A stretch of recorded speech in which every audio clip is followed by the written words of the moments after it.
Welcome, seekers of self-growth. This is Mini Mind Hack, a place where psychology and philosophy meet literature and sociology. Today we explore gratitude, not just as a personal feeling, but as a social force that can transform our lives and even reshape our society. In 1925, the French sociologist Marcel Mauss wrote a small but powerful book, The Gift. Mauss noticed something fascinating. In traditional cultures, gifts are never free. A gift always creates a bond, but this bond is not a burden. It is the very glue that holds communities together. He described it as a triple obligation: the obligation to give, the obligation to receive, and the obligation to return. To refuse a gift was to refuse the relationship itself. And to give back was not about repayment, but about keeping the social fabric alive. A gift is never just an object. It is a piece of the relationship itself. When you accept a gift, you accept a part of the giver. Through this cycle of giving and receiving, people weave networks of trust, reciprocity, and belonging. For Mauss, this was the secret of human societies. Gifts build communities, and communities build meaning. Now contrast this with modern consumer society. Thinkers like Jean Baudrillard in the Consumer Society argued that we no longer consume objects for their utility, but for the symbols they represent. We buy not just a phone, but status. Not just clothes, but identity. Zygmunt Bauman in Consuming Life showed how consumerism transforms even relationships into things to be consumed. Friendships and love are often treated as temporary, disposable, just like products.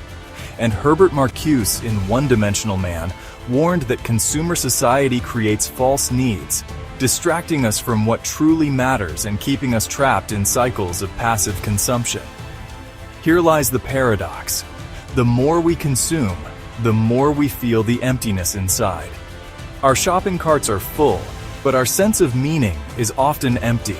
This is where gratitude comes in.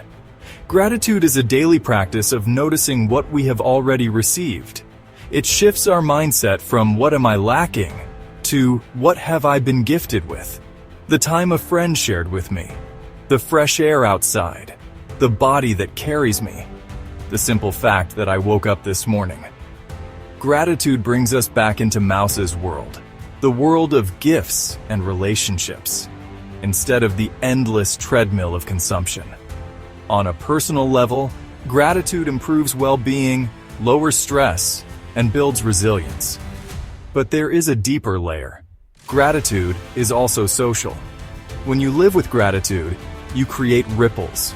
You become an agent of change, spreading trust, generosity, and connection in a society hungry for meaning. And at the deepest level, gratitude reshapes identity.